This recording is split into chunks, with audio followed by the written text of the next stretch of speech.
When I found out I was going to be a parent, I immediately felt a lot of anxiety and worry. So I went on to BetterHelp to try to look for a therapist to help me with that. My relationship with my family and with my boyfriend and with myself were suffering. I really needed help. I was ruminating a lot. Really getting those thoughts out to a therapist and getting feedback was just life-changing. Discover what BetterHelp Online Therapy can do for you. Visit BetterHelp.com today. With Uber Reserve, good things come to those who plan ahead. Family vacay?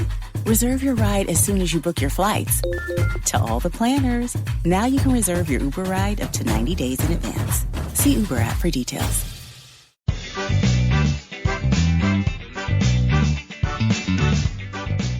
Welcome to the Instagram Stories. I'm your host, Daniel Hill. First, I'd like to thank everyone who joined the Clubhouse room tonight. It was really nice to get to chat with some of you, answer some questions in real time, hear some other Instagram strategists recommend what they tell their clients, and have some interesting discussions around some of the features that will be coming to Instagram soon.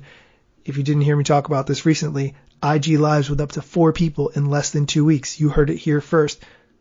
Anyway, let's get into the show. Our top story today comes from Instagram themselves, who say they are no longer promoting Reels if they have the TikTok watermark. Do you believe that? Let's get into the story.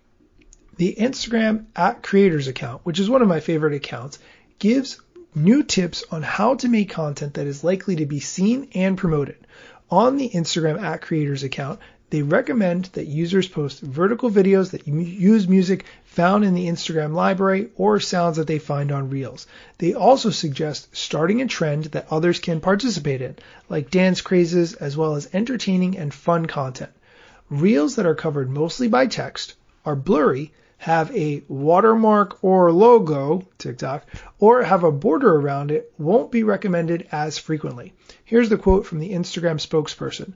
We're building on what we've learned from Explore to recommend fun and entertaining videos in places like the Reels tab and personalize the experience.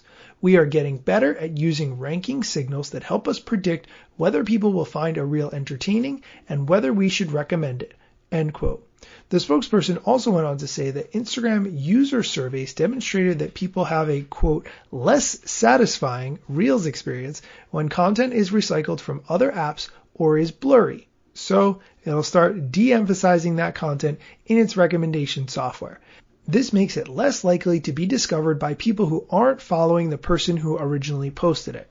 This really isn't new though, which is why I'm a little bit confused. You may remember that when Rachel from Rainy Loon was on my podcast, based on her conversation with someone from the Instagram partnership team, that person from the Instagram partnership team recommended not just uploading Reels that had come originally from TikTok because of that watermark, and that Instagram would not be rewarding that. However, in my browsing of Reels, I have not seen that to be the case at all. So it seems like from this point forward, Instagram's going to be taking a harder stance on this particular issue.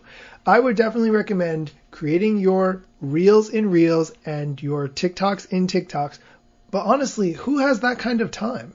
To me, one of the most annoying things is when I can't find the audio clip in Reels that I used to create the video in TikTok.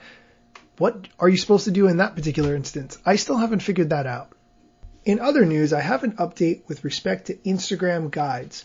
You may have heard me talk about Instagram guides before. They're a way to curate either posts that you've made or posts that other people have made. And you can put them together in a collection. So if you've saved a lot of posts of your favorite restaurants around town with your favorite dishes, you could put those all together in a guide that people could view. However, there are no likes, no comments, and no analytics on guides.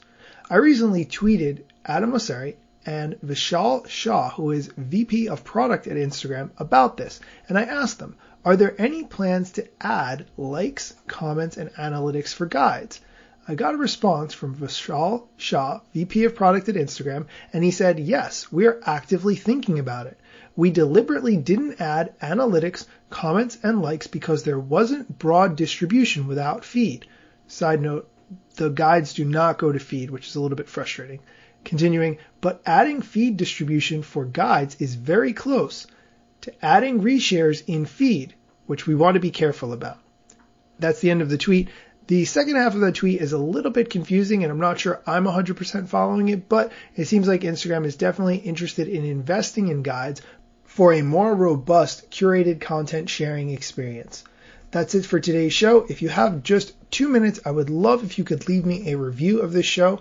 If you find the flash briefing on Amazon.com by searching for the Instagram stories under skills, leave me a review, please. If it's a bad review because you think there's something I need to work on, please send me a direct message at Daniel Hill Media so I can fix whatever it is so that everyone can have the best listening experience possible. Thank you so much for tuning in.